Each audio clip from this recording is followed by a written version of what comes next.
Hello, everybody, and welcome to a very special edition of LFC Transfer Room Saturday night stream. April 27th, 2005 could very well go down in Liverpool folklore for many, many, many years to come because the Reds need just 1 point against Tottenham Hotspur to be absolutely sure of clinching their 20th Premier League title. And it's a matter of when, not if, and hopefully, that day comes tomorrow at Anfield. I'm Drew, joined tonight by a good friend in Drew, Stitches and Mahmood. And it's lovely to have Mahmood on. I think it's your Saturday night debut. So very much welcome and welcome to the team. I'm going to start with Drew. How are you? All excited for tomorrow? Yeah, I'm buzzing. It's last time we won, it was during COVID lockdown. I remember I was on like a Zoom call with all my friends watching that Chelsea game, and we were just like, this is happening. My link was slower than everyone else's, so they were already celebrating, and I was like waiting for the final whistle to go to celebrate. This time it's going to be broadcasting on a channel I'm subscribed to, so I am all set, ready to fully enjoy this. And then it's going to be at 8:30 in the morning for me where I am, so I can envision a day of just celebrations. Going to meet up with some friends, see about just celebrating together. It's going to be great. So very buzzing. Hopefully, just throwing that out there just to make sure it's covered. Tottenham do not upset us for any reason. I don't see that happening, but definitely don't want to just be like, oh, we're all set for tomorrow, so walk in the park. Drew, what will be the time there? Because obviously you're over in America in the States, and it's 4:30 over here. So what's the time? What time will it be over there for you? It's going to be 8:30 in the morning, so not bad. It's not 4:30 in the morning, which is the 12 and a half kickoff for y'all over there, but perfect time to wake up, get a little breakfast in, some coffee, and good to go. Okay, so you literally have the day to celebrate, don't you? Which is quite nice. We've probably just got the night, so you've got an all day ahead of you. Stitches. We're not going to talk about celebration plans, not just yet. But how are you? You okay? You excited for tomorrow? What does it feel like? Is it a kid before Christmas? I think you're muted, Stitches. Yeah, I think. Yeah, I didn't know if because it didn't say you're muted, but I can't hear you. There you go. No, still nothing. While you were sorting that out, let's go to, there you go. There we go. That works. Yeah. Okay. So yeah, it's just quiet contemplation. It's kind of vindication of what I've expected for quite a while in the various groups that I'm in with various Liverpool fans, where there's varying degrees of nervousness, tension.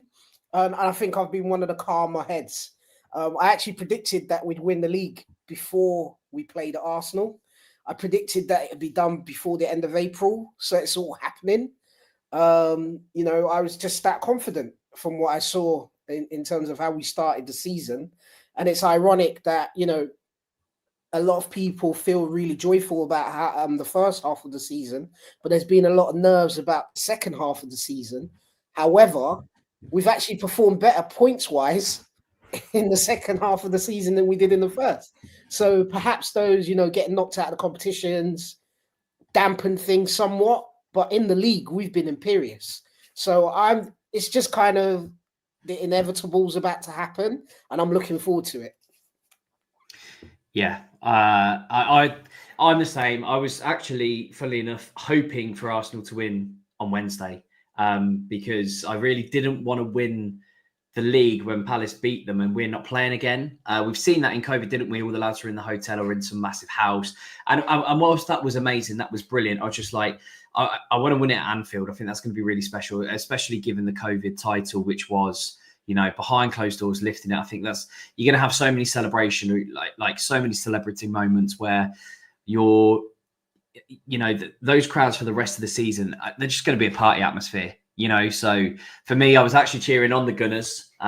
So I'm glad that a win, a draw was perfect. A win, for Arsenal, I would have taken, but a draw is absolutely perfect. It does take a little bit of pressure, doesn't it, off tomorrow, Mahmood, knowing that we only need 1 point rather than 3 against a Tottenham Hotspur side who probably can't wait for this season to end, but they do have bigger fish to fry in Europe, and they can't, let too many things slip in terms of risking players. We know that Son is not going to be available. That's a fourth game in a row he's going to miss. But again, like I say, they know they're safe. There's nothing to play for in the league. So it would make sense for them to rest players. So do you think there's a little bit of pressure off Liverpool knowing that they are only within a point, not within 3?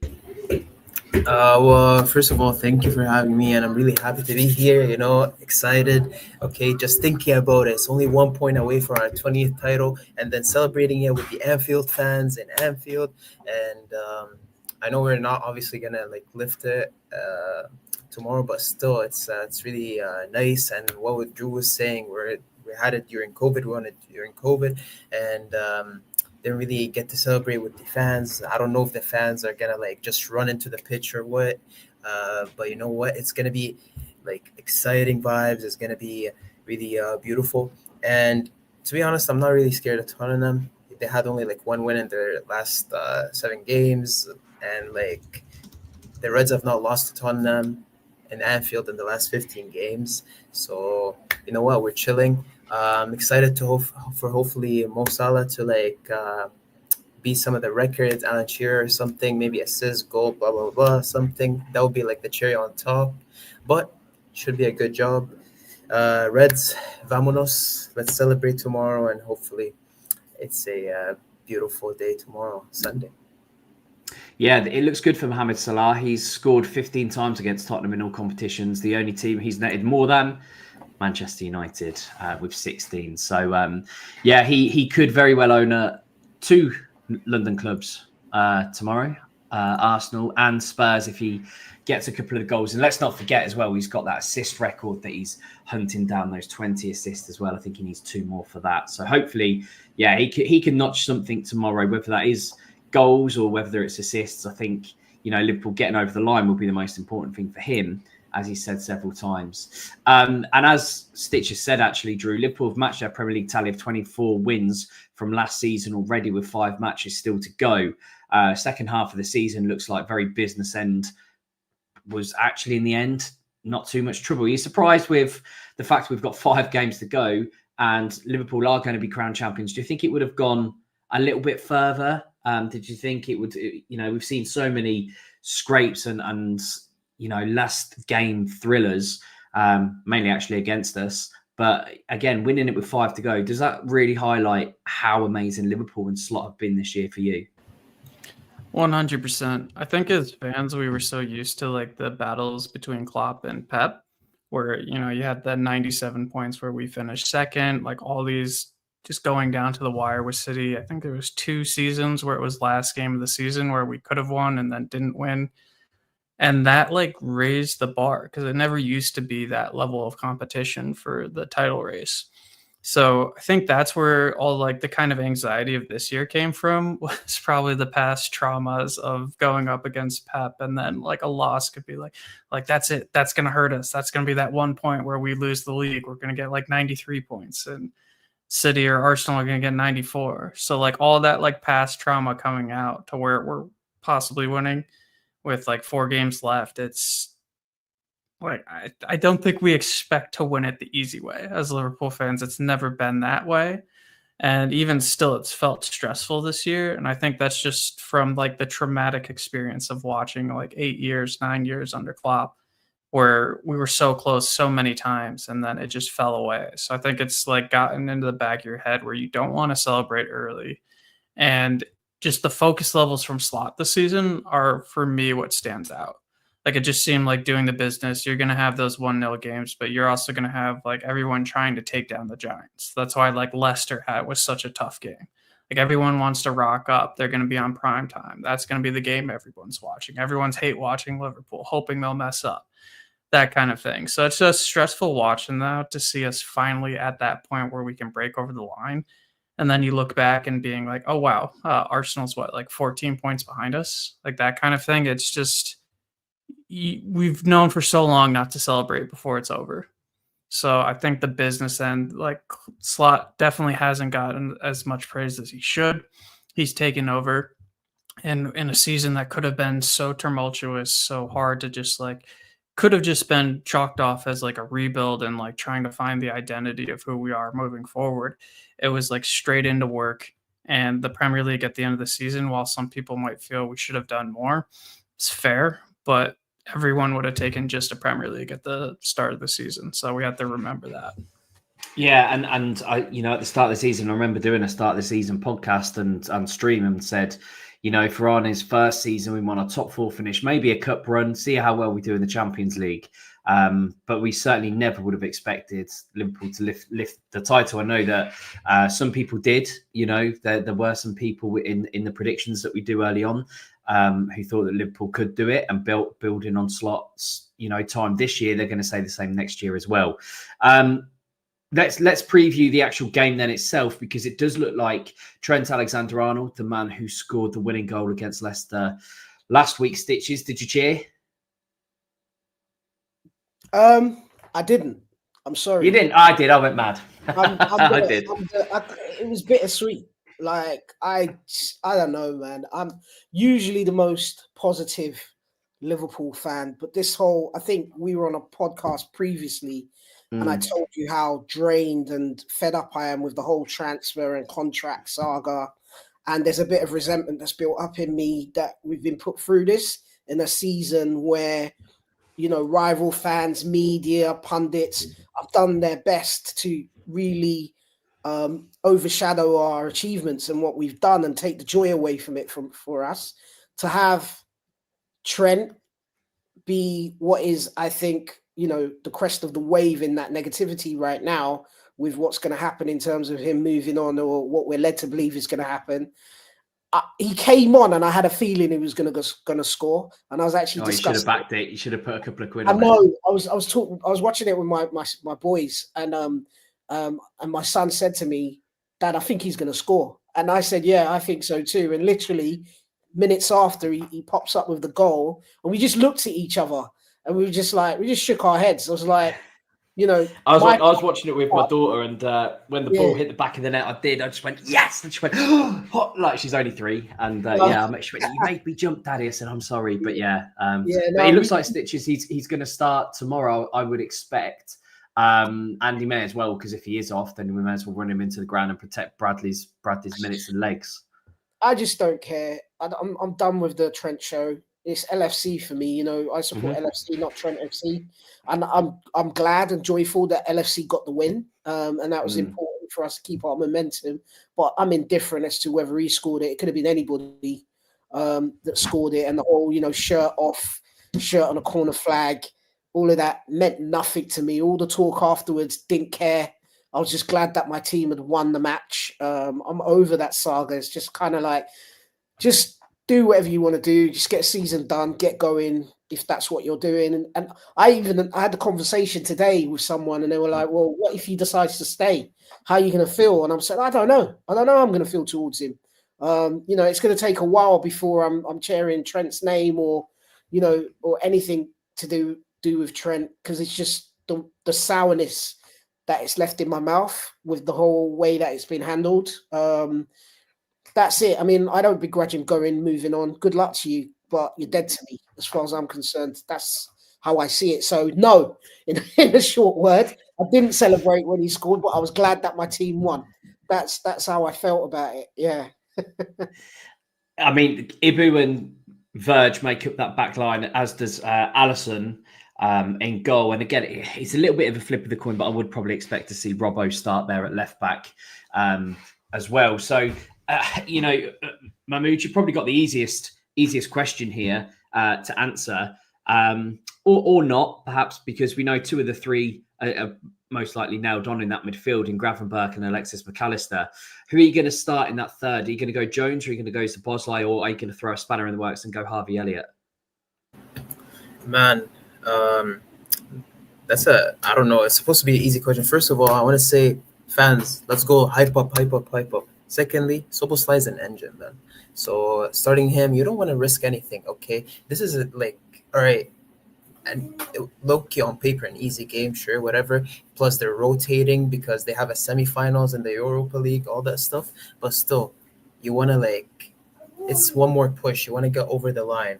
You want to just push it. You don't want to risk anything. And then, when you're hopefully winning the game, man, Harvey Elliott, Chiesa, Curtis Jones, I don't know, the rest of the and Ioni, all these guys hopefully can get more time in the other 5 games. But let's just go with the safe option, win the game or tie it, and then just cross the finish line, and then we're done. And to be honest, not a lot of people had that much like optimism that we're actually gonna win like a big trophy, especially with the Arne slot coming, a new coach, no transfers, all that stuff. But now we literally have the Premier League less than 24 hours away from us to clinch. So let's clinch it. Put Szoboszlai in the engine, and vámonos. Yeah, I think, like I say, you know, he's a little bit out of form, but he has got one hell of an engine on him. And again, you would expect whoever starts to give everything, because they know that after 60, 70 minutes, then somebody else can come in and give that as well. Drew, up top, obviously, again, two of the 3, I think, pick itself. I think Diaz is set to play his 100th Premier League game for Liverpool. He's the 60th player to reach that milestone for the club. What a memorable 100th Premier League game if they can clinch the title as well. That'd be phenomenal. And obviously Mohamed Salah on the right hand side. Are you sticking with Jota through the middle? I've seen things on Twitter that if Nunes starts again, we owe Benfica just over £4 million. Pocket change, really, considering the prize money we got from the not just the Premier League, but also Champions League. But I'm sure Jota will most likely start, unless, again, spanner in the works, you could throw in a Fede Chiesa, although he doesn't really look like a slot player, does he? So all signs perhaps point to Diogo Jota starting for Liverpool through the middle. What do you think? I'm going to go with Diaz up top and Cody Gakpo on the left, because I think this is just going to be like Slot's greatest hits for this game. It's going to be whoever he trusted most, whoever's won us the league. Like, I think it's quite clear for me that if, like, for example, the final, if we were I know Jota started in the League Cup final, but Cody wasn't fit. I think that he keeps that same squad, his best squad in his head. That's why I agree with Mahmoud. I think Szoboszlai is going to start in the midfield. It's going to be straightforward front to back, like Slot's favorites. And that includes Gakpo and then Diaz up top, just because I think he prefers that trio over a Jota and a Nunez. I could be wrong, but I think that's just the way Slot works, whereas he puts in the guys that he trusts. Like all the times where you thought Elliott should get a chance in the midfield, like that kind of thing, it would just be Szoboszlai spammed in that starting 11 as much as possible. Curtis kind of got to look in there, but I think it's going to be a top 3 of Gakpo, Diaz, and Salah at the end of the day. Just get it through the line, and then we'll probably see chopped and changed, more people getting starts, different squad players getting starts for the rest of the season. But tomorrow, until we get that Premier League title locked up, it's going to be Slot's favorite 11. Yeah, I think it's a good shout putting Gakpo there. He's not really hit the ground running since his return from injury. But again, you know, you'd expect to see a half-fit Gakpo playing over a fully fit Nunez or Chiesa or even Harvey Elliott, you know, the way that Slot's been putting his team out. Victory against Spurs would see Liverpool equal their tally of 82 points from last season. So again, Stitches, we're surpassing everything that happened in Jurgen's final year. Looking at Spurs, though, they've lost 18 Premier League games this season under Ange. Only Ozzy lost more than that when he had 19 defeats in 1994. Do Spurs worry you at all? I know that on paper it might look easy. Richarlison scored 4 goals in his last 5 Premier League appearances, although Spurs lost all of those. Only Cunha scored more, and now he's extended that, obviously, after today, in more defeats than Richarlison. So is there anything that does worry you about Spurs? Are we just thinking, you know, like we have done perhaps beforehand, it'll be easy, you know, on paper, yeah, we'll sail through. But is there anything about Tottenham Hotspur that could potentially, you know, put a dampener on the title celebrations, and actually we have to wait until we play Chelsea? Yeah, that would be completely Spursy for them to try and throw a monkey wrench in the works. Typical. But, and Richarlison has a special hard-on for us. Being an ex-Evertonian, he will be working his socks off. And I think if you look at the way that he got handled and managed by Van Dijk last time out, you'll sense that he's going to want to come. He's going to definitely be on top of his game, and he's going to bring the smoke. Like, that's to be expected. What I also want to point out is I saw an interview with Konate not too long ago, and he talked about the team having looked at the underlying numbers and the stats around their games, and the realization that everybody raises their game for Liverpool.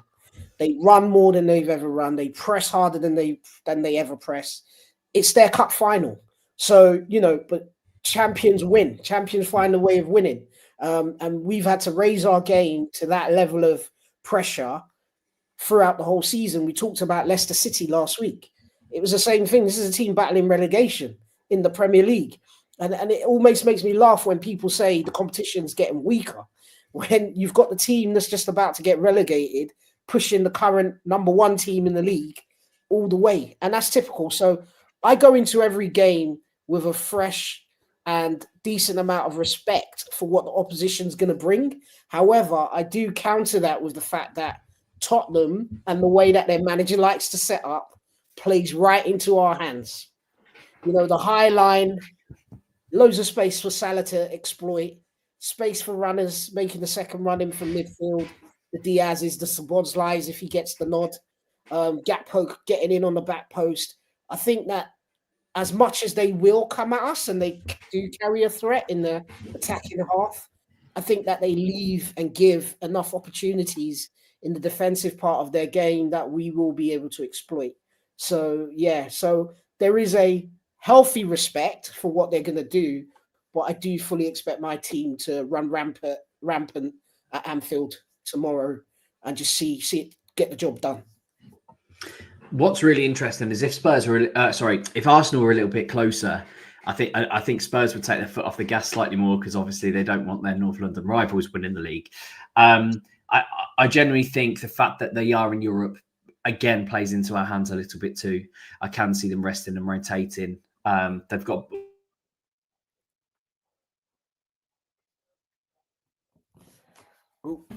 Damn, we lost Richie. Lost Richie. I guess we carry on the discussion around they got European games coming up, Spurs, right? Yeah. Well, I think that. Yeah, Mahmoud, what do you think about Spurs? Do you think there's any chance of them upsetting us tomorrow? Well, Stitches, I really like the point you're talking about, to be honest, bro. And I really did notice it. It's like, how come Leicester gives us such a hard chance and we winning 1-0, and today they get clapped by Wolves 3-0? The hell is going on, bro? So I do think teams do want to see us fail, or want to just delay our happiness or cheers, or want to put in the effort, because at the end of the day, did you see how Everton or other teams, when they tie, or even Nottingham Forest when we lost against them, and they were so happy, ecstatic, they won the Champions League final. So I do think that they are gonna try and push their best, but it's not going to be their best starting 11, because at the end of the day, there's the European semi-final they're looking for. So that's Andre's only chance at actually trying to stay, and trying to prove to the Tottenham board, oh, guys, I can actually do a job. But I did hear, though, that they're thinking about bringing back Mourinho. So I don't know. I look at that whole thing, though, and my counter argument to the fact that they've got European game and they're going to rest people is, what is their best team? Because the players that you've expected to step up this season for Tottenham haven't really performed. So do they have a best team? I mean, you're not going to get a massive drop-off from anyone that they bring in, because the guys that they've relied on as first-team players have been so terrible that, anyone coming on actually stands as good a chance of performing as anyone else. So, I think we have to go in. Yes, we understand that they've got the European competition. Yes, they're going to rest what we would consider first-team players, but I still think we need to go in there with that healthy bit of respect and just absolutely hammer them and just get the job done. Let's not be complacent going into this game, because you can't afford to be in the Prem. On any given game. Sorry. Yeah, I also think about their morale. Their morale is so down. They've been losing. They had a lot of injuries. Their best players are out on the sidelines, and their best players, when they come back, they're not making a good, like, fulfilled comebacks. Even, sure, Richarlison scored 4 goals in the past 5 games. Like, what are we supposed to do with the Birdman? All right, but other than that, like, sure, give them respect. But still, I'm optimistic about just clinching the title. I know they're gonna sit back. They're gonna sit deeper. They're not, and then they're gonna counterattack or whatever. But regardless, I'm gonna give them trouble. Cheers for filling in as I dropped out there.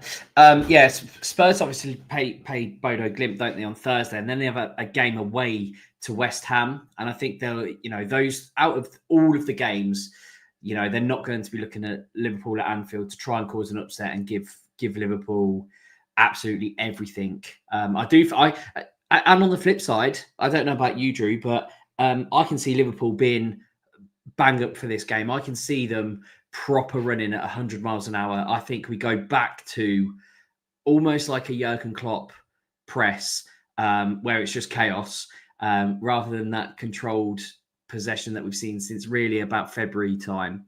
I just think they're going to be bang up for it. I think I'm really hoping that they put on a real show at Anfield and bring the title home in style. And I think that's going to be their mindset. Come on, let's get it done. We're in front of our fans. We don't really want to do it at Stamford Bridge. Let's go out there and get the win and do everything we can to get there. Yeah, I really hope we get an early goal to set it going and then to upset Tottenham's plans. Because I think I'm grateful that Crystal Palace drew against Arsenal, because I feel like that tie in the bag gives us that wiggle room where we don't have to have that hectic, we have to win, we have to score. Because I do think, while I agree with everyone said Tottenham might be having eyes more focused on Thursday, the Europa League is definitely the top priority. They're done in the league. There's nothing really to play for. I think a game like Liverpool away could be Ange being this could be a way for us to try what, Liverpool at home is going to be the toughest game left on their fixture list in terms of how to prepare for a potential Europa League final. It's this could be a real chance to be how can mentality, who is going to be sharpest, how do we stop one of the best teams in Europe from scoring against us, all that kind of stuff, where it could play into let's not write this game off. Let's actually take it seriously to the point of throwing ourselves and seeing how we can work best against a top opposition side. Because there's really nothing other than to use these Premier League games as training exercises or ways to prepare for the European games. So that for me is kind of the one thing, but at the same time, we just can't lose. So I'm thinking back to when we played them in the first leg of the semifinals of the League Cup, where they played us really well at home, and they ended up upsetting us, getting that 1-0 win. Arguably shouldn't have counted, since the guy who scored should have been sent off, all that kind of stuff. But it's they've shown that they can stop us. They can't just stop us for us to win the league. We a draw wins it. So that's the kind of backup that makes me more confident. But I really just hope we score an early goal that kind of upsets their plans, and then can kind of screw with the game plan. Ange might try some different stuff, because they don't have to win. But I really think that this is a good opportunity for them to pre-show their Europa League final, for example, just to see how they do against the best team in Europe, or one of the best teams. Yeah, and it's definitely going to be a test for them as well. If they can get over the line against Liverpool, they really should be against Bodo Glimt, and I think it's going to be a relatively simple two-legged tie for them. We know Spurs sometimes don't do it the simple way, but I do think it'll be relatively simple, and they'll most likely meet Manchester United in the final. Stitches, let's go on to a match predictions then, as we wind down, because there's a pretty important boxing match that's about to take place in the UK. I think it's probably only people from the UK care about it, actually, if I'm honest, between Conor Benn and Chris Eubank Jr. But yeah, predictions for tomorrow, Stitches. I'm going 3-1 to us. Nice. That's what I see happening. Just to echo what you said, I think, Ange is going to basically tell them you're playing for your place in that in that European tie. So if you want to be selected, you got to go out there and show me something. That's how I would do it if I was the manager. But I just think, at Anfield, with our fans behind us, with what's on the line, we're just going to be rampant. And I agree with Drew. We need that early goal. Once we get that early goal, I think it just breaks their spirits. The longer the match goes on without us converting, then, potential problems. But other than that, listen, we get that early goal, it's going to be party time. Mahmood, what do you reckon? What we saying? All right, I'm gonna go 4-1. We're gonna get a curler from Gakpo, Van Dijk header, Salah. You know what? Just tap in, and maybe Luis Diaz dribbler, but seal it, and hopefully, with our fans behind us, we're gonna just clinch it. I do agree with Drew and Stitches. Yes, I think they're gonna try new things for the Europa League semifinals. Do a little bit of experimentation, push us to our max, but still, I do think it's 4-1 W, hopefully, and yeah, nice, Drew. I swear, every time I do a score prediction, we've lost or drawn. I've literally every time this year. You don't have to do one then. Maybe not tonight. Maybe. I was gonna break the. All right, I won't actually. I'll just play it nice. No, I think break it. You can break it. No, I don't want to. The fact that you said you don't have to, I'm gonna follow that advice and not. I'm just gonna say it's gonna be close because I really do think, and especially after how he reacted when they lost to Manchester City. That kind of attitude, you don't want your team to just half-ass it. That is not a good mentality to cultivate. I think he's really, Stitches said, he's going to play for your place, whoever's playing in this game. So I think it's going to be very tight, maybe only a 1-goal win. Hope I'm wrong. Hope we're partying 4-0, 5-0, 6-0, whatever. But I think it's going to be very tight, actually. Yeah, I'd love us to do something that happened today in the Scottish Premier League, where Celtic had to win. Again, it was inevitable, a bit like Liverpool, really. It was always coming, and they absolutely romped it against Dundee, I think it was. And again, early goals. That's what it's got to be. It's got to be those early goals for Liverpool, just to settle the nerves a little bit. And hopefully there'll be 2 sets of supporters this weekend singing "You'll Never Walk Alone" because they smashed Dundee 5-0. I was going to actually go 5-0 as my prediction as well, so I will do as our as our season isn't quite finished, but what a win that could be tomorrow, and what a way to end it. So 5-0. That's what I'll go for. Match the Celtic result as well. Thank you all very, very much for joining us. As I said, there is a pretty big boxing bout on. Drew, Stitches, Mahmood, are you going to watch it at all? Yeah, I was supposed to get tickets. Unfortunately, nice. I got last minute. But Team Eubank all the way. I met him a couple of weeks ago as well. He came down to my boys' training sessions and recorded a video for dance with the boys in the background, and it was nice. He's a really nice guy, actually. I know a lot of people don't like him because there's a character that he plays, but actually really, really nice guy. So Team Eubank all the way, and I've just heard that Eubank seniors come along with him as well, which is nice. I mean, he was always. I always felt if he was able to, he was always going to, and he always should as well. Yeah. Given the history between Nigel and Senior as well. So I am quite looking forward to it. It's a little bit of a showcase, and like you said, they're characters that they play on the telly, and I'm not going to take it to pro wrestling angles. But a lot of boxing is taken from pro wrestling in terms of that character, in terms of that ticket sale. If I can get people to hate me, people are definitely going to want to see me get knocked out. So again, it's lining their pockets too. Although, to be fair, Conor Benn, he's not got much line in his pockets since he was the size of an AA battery overweight. That's 6-figure fine.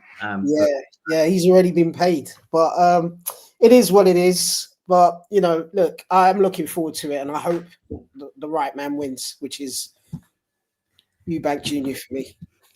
Yeah, nice. Are you guys watching it, Drew, Mahmood? Watching the Copa del Rey final for me. Yep. Fine. Yeah. I'm now Barca Madrid. Yeah. 0-0 just kicked off. Well, let's hope Real Madrid loses. But Yeah. at the end of the day, it's like a dilemma. You don't want Barcelona to win because that would put Rafinha up in the Ballon d'Or rankings and shit. And you don't want Real Madrid because, like, fuck Real Madrid, you know? Sorry for profanity, but fuck them. But, yeah. Yeah. Well, I don't think too many will agree. Disagree. Too many will disagree there with both of those profanities. So yeah.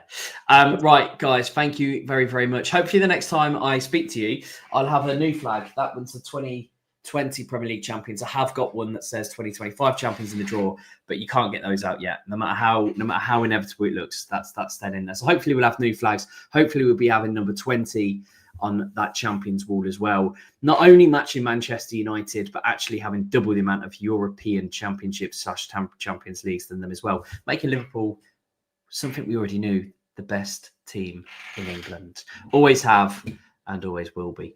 Thank you all for joining us. Whatever you decide to do tomorrow, please make sure that you enjoy it, because this one's going to be special. Take care, guys. Thank you all so much. Up Arnie slot machine, up the Reds, and up the 20 times champions of England. Take care. See you later. Goodbye. Cheers, guys.